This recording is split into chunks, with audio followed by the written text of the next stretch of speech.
All right, this is not a parody. Donald Trump has fired the head of the Bureau of Labor Statistics because the jobs report made Trump look bad. The president of the United States, the infinite crybaby toddler, didn't like the jobs numbers. They weren't good. That's the truth.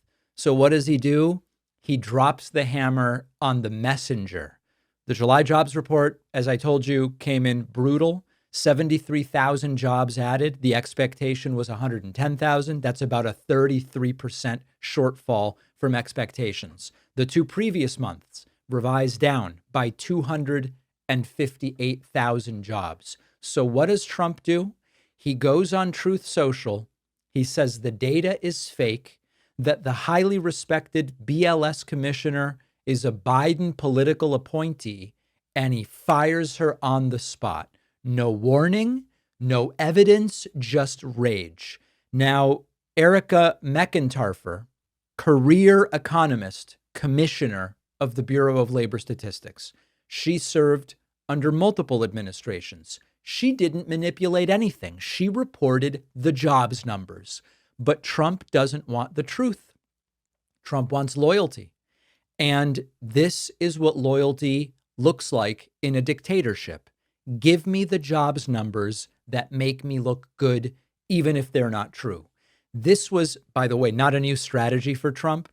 During COVID, he said, slow down the testing, thinking we have too many cases. If we don't test, we won't have cases. It's the, if I don't take a pregnancy test, I'm not pregnant sort of approach. There's a Simpsons episode that I remember vaguely about a comet is going to hit Earth. And the comet ends up missing Earth. And after this happens, characters are chanting, let's burn down the observatory so that this never happens again. That's what's happening right here. State propaganda, not policy. And the economy is objectively slowing down. We see it in the data.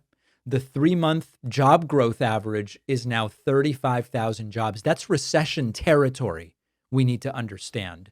I told you earlier, NASDAQ down more than 2%, Treasury yields falling, confidence collapsing. And what Trump is focused on isn't, maybe these tariff ideas aren't so good.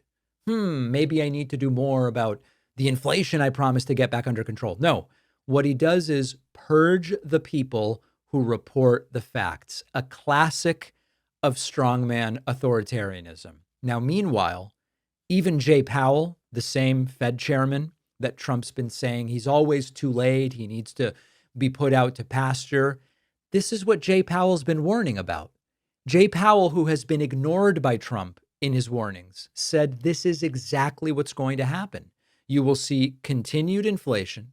You will see job growth slow down, and that's not going to be good for the economy. He said the tariffs are inflationary. He said it's not a good idea for the economy. Trump said he's a liar, but the data proves that Jerome Powell was right.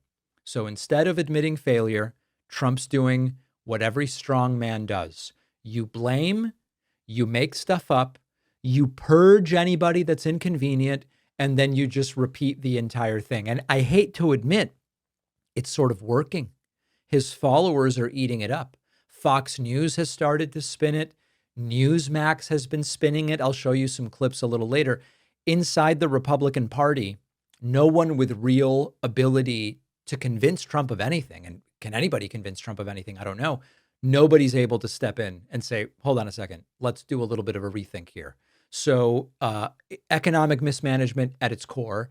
And if you look at history, this is how democracies rot from the inside. When truth becomes optional and protecting the king, even if he's an orange king, if protecting the king becomes the most important thing, what you see when you get bad jobs numbers isn't a rethink of the economic strategy. It's fire the messenger. This can't possibly work. But there are people who are saying, I don't know if I can defend this. And that's an important aspect to this as well. Are you planning any exciting trips? I've got a couple lined up, and one thing that I've learned is that being able to speak even a little bit of the local language can make a huge difference, both for your experience and how you interact with locals. And that is why I use Babbel. Babbel is the language learning app that gets you talking quickly. It has 10-minute lessons crafted by over 200 language experts. They're really built around real-world conversations, the things you would actually say when traveling, ordering food, asking for directions, chatting with locals.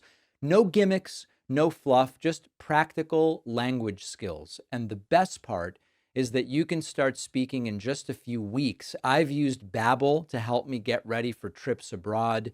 It does a great job. I just arrive with a little confidence that I can navigate a new place with some basics without having to pull my phone out every 5 seconds. Babbel also has advanced speech recognition, which helps to fine-tune your accent as you go. It's like having a tutor in your pocket. And Babbel is giving my audience 60% off subscriptions at babbel.com/Pakman. The link is in the podcast notes. Rules and restrictions may apply.